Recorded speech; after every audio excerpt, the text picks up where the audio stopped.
UP के विधानसभा चुनाव में अगर हम बरेली की बात करें तो कांग्रेस को करीब 2,500 में 1 वोट पड़ा है। आदाब द लीडर हिंदी के लिए वसीम अख्तर। अगर हम विधानसभा चुनाव की बात करें और बरेली को बतौर उदाहरण सामने रखें तो कांग्रेस का प्रदर्शन बहुत ही खराब रहा है, इसे शर्मनाक भी कहा जा सकता है। 2022 का चुनाव कांग्रेस का सबसे बुरा चुनाव साबित हुआ है। इससे पहले जिस तरह से उस पर वोट बरसते रहे हैं, भले ही हारती रही हो, लेकिन इस बार के चुनाव में कांग्रेस को बहुत ही कम वोट मिले हैं। 9 विधानसभा क्षेत्रों में कुल मिलाकर कांग्रेस को 21,259 वोट मिले हैं। अगर हम इन वोट को अब पैसों में कन्वर्ट करें, जितना बड़ा बजट कांग्रेस ने इस चुनाव में खर्च किया है उस एतबार से देखें तो कांग्रेस को 1 वोट 2,500 का पड़ा है। कांग्रेस के पुराने नेताओं की ही बात करें, उनके बयानों को देखें तो उनके मुताबिक कांग्रेस ने 9 विधानसभा क्षेत्रों पर करीब 5 करोड़ रुपया खर्च किया होगा। कांग्रेस की हमेशा से परंपरा रही है कि वो अपने उम्मीदवारों को चुनाव लड़ने के लिए पैसा देती है। इस चुनाव में भी उम्मीदवारों को पैसा दिया गया है। सबसे ज़्यादा पैसा अगर हम देखें तो कैंट विधानसभा क्षेत्र में आया, जहां से मोहम्मद इस्लाम उर्फ हाजी बब्बू चुनाव लड़ रहे थे। उन्हें महज 2,500 वोट मिले हैं और उनको चुनाव लड़ने के लिए करीब 40 लाख रुपया कांग्रेस की तरफ से दिया गया था। ये हम नहीं कह रहे हैं, बल्कि कांग्रेस के नेताओं ने ही हमसे बात करते हुए जानकारी दी है। कैंट में कांग्रेस ने सबसे ज़्यादा पैसा इस वजह से दिया है, उसके पीछे की वजह ये बताई जा रही है कि जिस तरह टिकट लेने के बाद सुप्रिया ऐरन कांग्रेस छोड़कर समाजवादी पार्टी में चली गई और उसी के टिकट पर चुनाव लड़ा। कांग्रेस नेताओं का कहना है कि प्रियंका गांधी को ये बात इतनी नागवार गुजरी कि उन्होंने अपने नेताओं से बरेली के कह दिया कि किसी भी तरह से सुप्रिया ऐरन नहीं जीतना चाहिए, चाहे कितना ही पैसा क्यों खर्च ना करना पड़े या फिर जोर लगाना पड़े। इसी वजह से हाजी इस्लाम बब्बू को ज़्यादा पैसा आया, लेकिन ये पैसा कहाँ खर्च हुआ चुनाव में कहीं दिखाई नहीं दी। और यही वजह रही कि हाजी इस्लाम बब्बू बहुत कम वोटों पर ही सिमट गए। उनसे उम्मीद थी कि करीब 10,000 वो वोट ले लेंगे, लेकिन वो 2,500 का आंकड़ा ही छू सके हैं। इतनी बुरी हालत की वजह सबसे बड़ी प्रत्याशियों का चयन सही ना होना, संगठन का अपनी जगह मजबूत ना होना, ग्राउंड लेवल पे संगठन की पकड़ ना होना और जो प्रत्याशी बने उनकी कोई ख़ास पहचान ना होना, ये बहुत बड़ी वजह रही। इस बार भी कांग्रेस को जहाँ तक मेरी जानकारी है तो नियर अबाउट 40 लाख रुपए कैंडिडेट को इलेक्शन लड़ने के लिए दिए गए, लेकिन उम्मीदवारों ने उस रकम का सही इस्तेमाल इलेक्शन लड़ने के लिए नहीं किया और उसमें जो जिम्मेदारी रही वो सबसे ज़्यादा जिम्मेदारी रही जो यहाँ के संगठन के लोग थे, जिलाध्यक्ष थे या शहर अध्यक्ष थे, उनका प्रत्याशियों से तालमेल ना रहना। जो प्रभारी आए उन प्रभारियों का संगठन से और प्रत्याशियों से कम्युनिकेशन गैप रहना और ऊपर लेवल पे जहाँ टिकट तय हुए जिस जगह से वहाँ पे मिसमैनेजमेंट होना, ये सारी बहुत सी वजूहात रहीं कि जिसकी वजह से इतनी बड़ी रकम मिलने के बावजूद भी कांग्रेस पार्टी को हार का सामना करना पड़ा। ये रकम प्रभारियों ने बांटी, संगठन के जो मुखिया लोग थे उन्होंने बांटी और जो टिकट बांटने वाले थे, टिकट तय करने वाले थे, उन्होंने बांटी। आपस में इस रकम का बंदरबांट हुआ। ये रकम चुनाव लड़ने पे खर्च नहीं की गई, ये अपने अपने निजी हितों को साधने में इस रकम का दुरुपयोग हुआ कांग्रेस पार्टी। अब अगर हम दूसरी विधानसभा क्षेत्रों की बात करें तो कांग्रेस को सबसे ज़्यादा वोट मीरगंज विधानसभा में मिला है, जहां से उनके इलियास अंसारी चुनाव लड़ रहे थे।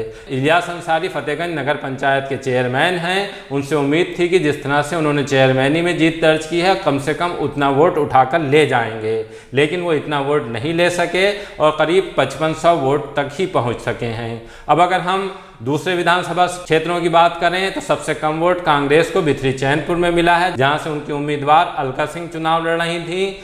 यही हाल दूसरी विधानसभाओं में भी रहा है।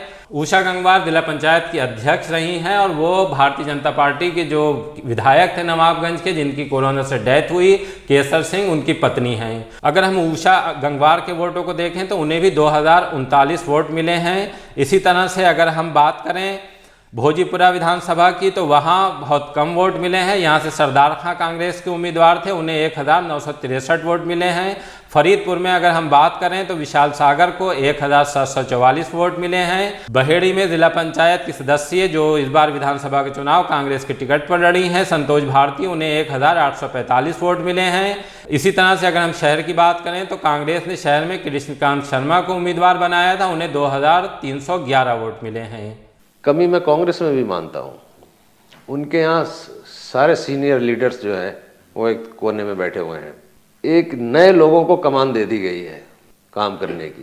पहले सेक्रेटरीज, ऑल इंडिया सेक्रेटरीज आते थे, वो सेक्रेटरीज ऐसे होते थे कि जिनको डायरेक्ट पब्लिक से टच नहीं, लेकिन लोग उनको जानते थे।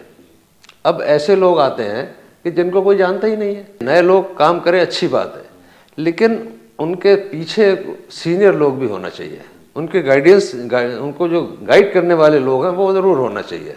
कांग्रेस के ये आंकड़े और उसके पुराने नेताओं के बयान साफ जाहिर कर रहे हैं कि कांग्रेस कितने बुरे हाल में इस चुनाव में रही है। जिस तरह से प्रियंका गांधी ने चुनाव में मेहनत की थी, उसके बरेली के नेताओं ने उस मेहनत पर पानी फेर दी है। प्रियंका गांधी ने विधानसभा चुनाव से पहले जिस तरह से यूपी में मेहनत की थी, वो बरेली में भी चुनाव को लेकर बहुत सीरियस थी और उन्होंने यहाँ लड़की हूँ, लड़ सकती हूँ मैराथन भी की थी और उस पर भी बड़ा पैसा खर्च किया गया था। ये रैली कामयाब हुई थी, भले ही इस रैली में भगदड़ मची थी और कुछ छात्राओं को चोट लगी थी, लेकिन जिस तरह से प्रियंका गांधी का लक्ष्य था कि किसी भी हाल में कांग्रेस अच्छी स्थिति में रहे, चुनाव में 9 सीटों पर कांग्रेस कहीं भी अच्छी स्थिति में नहीं दिखाई दी है। इसका मतलब साफ है, कांग्रेस की जो लीडरशिप थी, जिस तरह से कांग्रेस ने युवाओं को आगे किया, चाहे वो सह प्रभारी हो या फिर जिलाध्यक्ष हो या फिर अगर हम बात करें तो और इस तरह के दूसरे प्रभारी बनाए गए, वो सब प्रियंका गांधी की कसौटी पर खरे नहीं उतरे। उन पर चुनाव के दौरान ही गंभीर इल्ज़ाम लगे, टिकट बेचने के इल्ज़ाम लगे, पैसा वसूली के इल्ज़ाम लगे।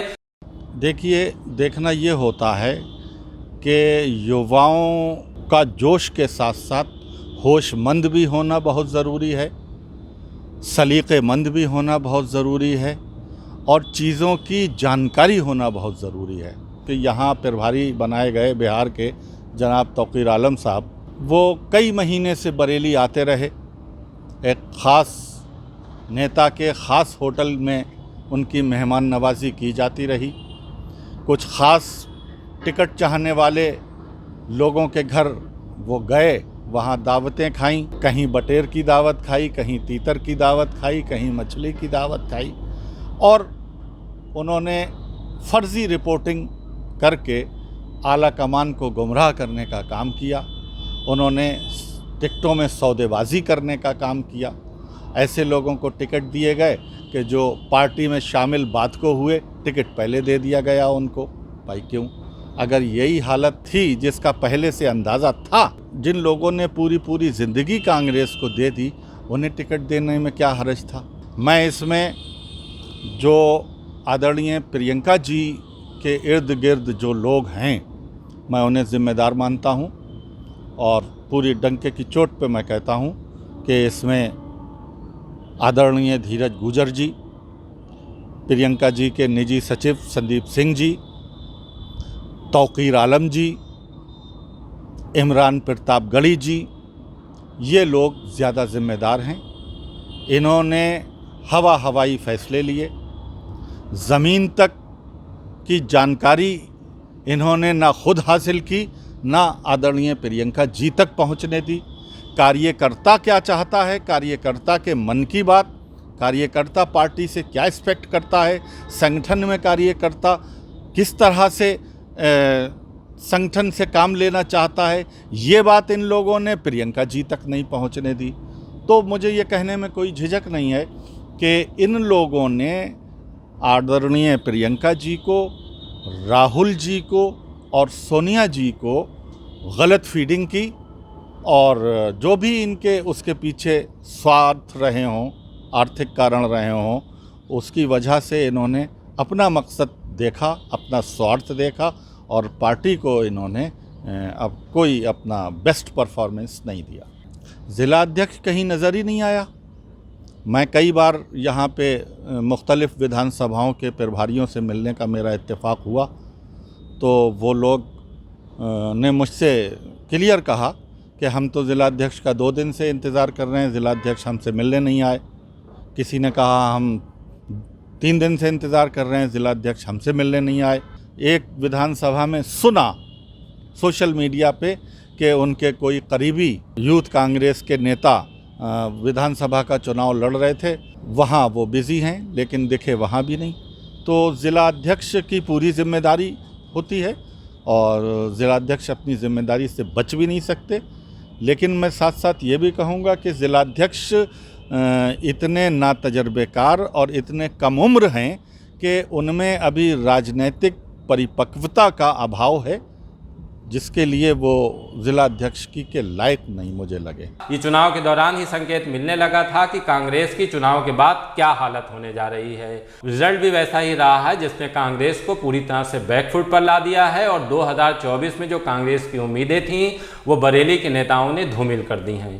तो मेरा तजर्बा ये कहता है कि अगर संगठन में आमूल चूल परिवर्तन नहीं किया गया शीर्ष नेतृत्व से लेके और ज़िला लेवल तक, तो मुझे 2024 में कांग्रेस पार्टी की कोई संभावना नज़र नहीं आती है।